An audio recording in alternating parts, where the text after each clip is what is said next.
Hello, आज हम लोग पढ़ेंगे क्लास 6 के साइंस के 13वां चैप्टर जिसका नाम है प्रकाश। इसमें हम जानेंगे प्रकाश के कुछ गुण, फिर प्रकाशीय स्रोत को, प्रकाश के कितने तरह के किरण को नाम दिया गया है, फिर पारदर्शिता के आधार पर हम वस्तु को कितने भागों में बांटते हैं, फिर छाया और छाया के भाग। सबसे पहले हम देखते हैं प्रकाश की एक परिभाषा। प्रकाश वह ऊर्जा होता है, प्रकाश वह ऊर्जा है, वह ऊर्जा जिसकी मदद से किसी भी वस्तु को हम देख पाते हैं, जिसकी मदद से हम वस्तुओं को देखते हैं, उसे हम कहते हैं प्रकाश। वह एक ऊर्जा है और इसी से हम किसी भी वस्तु को देखते हैं। प्रकाश जब किसी वस्तु से टकराकर हमारी आंखों तक पहुंचती है तभी हम उस वस्तु को देख पाते हैं। प्रकाश के हम अब गुण को देखते हैं। प्रकाश के गुण, प्रकाश के गुण की बात करें तो प्रकाश से एक ऐसा ऊर्जा है जिसका जो कि निर्वात में भी ये गमन कर सकता है, मतलब कि ये बिना किसी वायुमंडल के भी ये गति कर सकता है, निर्वात में भी गमन करता है प्रकाश। इसीलिए सूर्य से निकले हुए जो प्रकाश है बिना वायुमंडल के बहुत दूरी जो है वो बिना मतलब निर्वात में तय करता है, उसके बाद फिर हमारे पृथ्वी के चारों बगल वायुमंडल में प्रवेश करता है। दूसरा अगर बात करें तो प्रकाश हमेशा ही सीधी रेखा में गमन करती है, सीधी रेखा में गमन करती है। ये कभी भी तिरछी किरण इसकी नहीं गमन करती है या गति करती है। इसके बाद तीसरा अगर प्रकाश की बात करें तो इसकी चाल, निर्वात में बात करें तो चाल होता है 3 लाख किलोमीटर प्रति सेकंड। ये हुआ किलोमीटर प्रति सेकंड। अगर हम इसे मानक रूप में लिखें तो 3 इस तरह से हम लिखेंगे, और अगर हम मीटर प्रति सेकंड में बदलें तो ये हो जाएगा हमारा 30 करोड़, इकाई, दाई, सैकड़ा, हज़ार, 10,000, लाख, 10 लाख, करोड़, 10 करोड़, 30 करोड़ मीटर प्रति सेकंड। और इसको हम लिखेंगे इस तरह से मीटर प्रति सेकंड। तो ये हो गया प्रकाश के कुछ गुण। अब हम प्रकाशीय स्रोत को देखते हैं कि प्रकाश जो है किस किस स्रोतों से हमें प्राप्त होता है। एक तो प्रकाश का होता है प्राकृतिक स्रोत जो प्रकृति द्वारा हमें प्राप्त होता है, और दूसरा होता है मानव निर्मित स्रोत जिसे हम मानव ने क्या क्या बनाया है। तो सबसे पहले हम देखते हैं प्रकाश के प्राकृतिक स्रोत। प्रकाशीय स्रोत, प्रकाशीय स्रोत को हम 2 भागों में बांटेंगे। एक तो होता है प्राकृतिक स्रोत और एक कृत्रिम स्रोत। प्राकृतिक स्रोत जो प्रकृति द्वारा जो है वो निर्मित होता है और हमें प्रकाश देने का काम करता है। जैसे कि हम लेंगे सूर्य को, तारा को, तारा जो खुद एक सूर्य है, हमारा नज़दीक का जो तारा है उसे हम सूर्य बोलते हैं। उसके बाद जुगनू भी प्राकृतिक एक जो है प्रकाश का स्रोत है। उसके बाद कृत्रिम स्रोत में बात करें जो मानव द्वारा हमारे द्वारा निर्मित होता है, उसमें से लालटेन, टॉर्च, बल्ब, ये सब आ जाएगा। ये सब है मानव द्वारा निर्मित स्रोत, प्रकाश के स्रोत जिससे हमें प्रकाश मिलता है। अब हम प्रकाश के किरण को देखते हैं कि कितने तरह के जो होते हैं प्रकाश के किरण होते हैं। एक होता है आपतित किरण और एक होता है परावर्तित किरण। तो प्रकाश के किरण,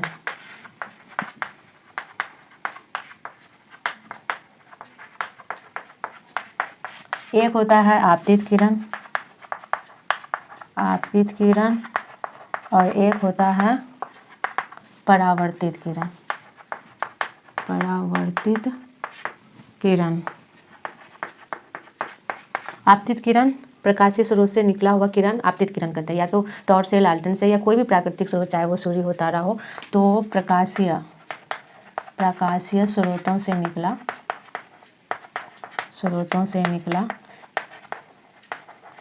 किरण जो होता है वो कहलाता है आपतित किरण। जो सीधा जो किसी भी, जैसे कि टॉर्च है, अगर ये टॉर्च है और इससे अगर ये निकला है तो ये है हमारा आपतित किरण। और अगर किसी वस्तु से, अगर ये पेड़ है और इससे टकराने के बाद ये दूसरी दिशा में जो है लौटती है तो उसे कहते हैं हम परावर्तित किरण। ये हो गया हमारा परावर्तित किरण।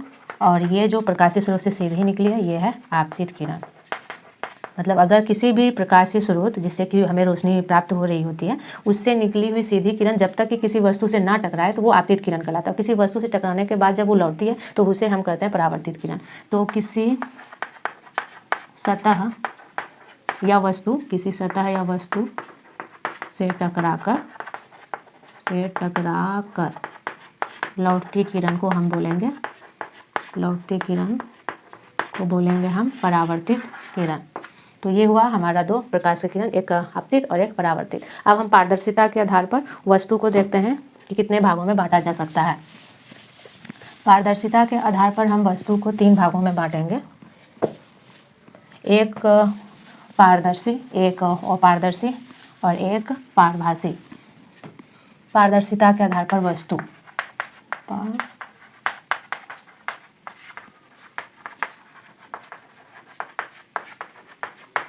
वस्तु इसको हम बांटेंगे 3 भागों में। एक तो होता है पारदर्शी, पारदर्शी वस्तु, एक होता है अपारदर्शी वस्तु और एक होता है पारभासी वस्तु। वस्तु पारदर्शी वस्तु उसे कहेंगे जिसके आर पार जो है प्रकाश वो गुजर जाती हो। जैसे कि अगर हम लिखें जिससे होकर प्रकाश गुजरती है उसे हम कहते हैं पारदर्शी वस्तु। और जिससे होकर प्रकाश, जिससे होकर प्रकाश नहीं गुजरती उसे हम कहते हैं अपारदर्शी वस्तु।